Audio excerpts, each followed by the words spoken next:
Delegate from Shenandoah, Delegate Gilbert. Thank you again, Mr. Speaker. Mr. Speaker, ladies and gentlemen, this particular amendment of the budget to the budget was intended by the governor originally to rectify what appears to have been an oversight in our sentencing structure. I've worked in criminal sentencing for 25 years, prosecutor, defense attorney, the Crime Commission, the Sentencing Commission, and still for me, my ability to explain this may be limited, even though I understand it well, just as you do, Mr. Speaker. So bear with me, ladies and gentlemen, please. I'll try to break this down as best I know how.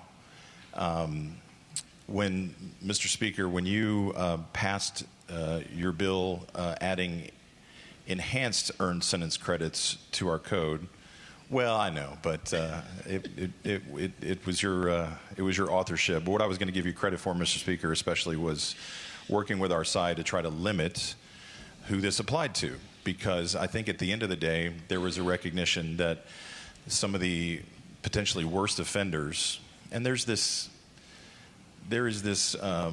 common misunderstanding, I think, among members here, among the general public who may hear a certain narrative, that there are all these people languishing in our state prison right now here in Virginia. I can't speak to the federal system. I got issues myself, Mr. Speaker. We could talk all day about the way the federal system is abused. We could talk about how this happens in other states. But in Virginia, it's pretty hard to go to prison. You really have to work at it. You have to do something either very bad or do it over and over again. And our system in Virginia, our prison system, is largely occupied by violent offenders and sex offenders and recidivists. I'm just painting a broad brush there, but that's generally it.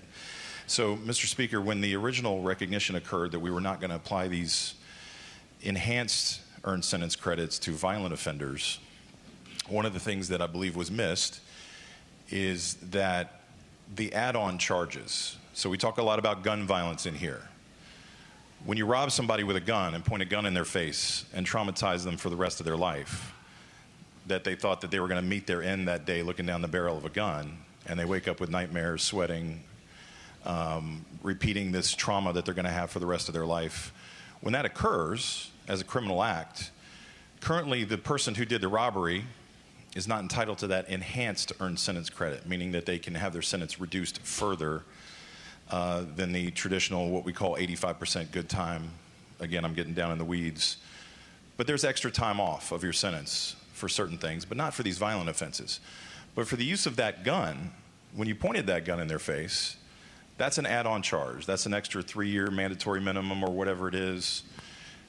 That additional add-on charge committed in the same violent criminal act because of a glitch, either intended or unintended, and I don't think it was intended, is eligible for that additional enhanced earned sentence credit. So a robbery with a gun means you do your time, except for not quite as much on the gun part of it, even though we spend all this time talking in here about gun violence and wanting to stop it and wanting to disincentivize it.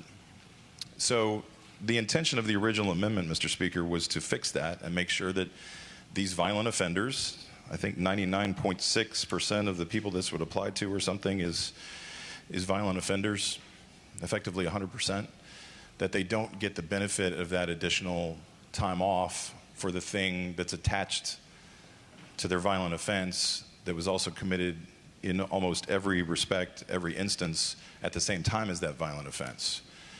So, with all due respect to those who want to revisit this topic, I don't think this was what was intended when a line was drawn several years ago when we started this process of the enhanced earned sentence credits.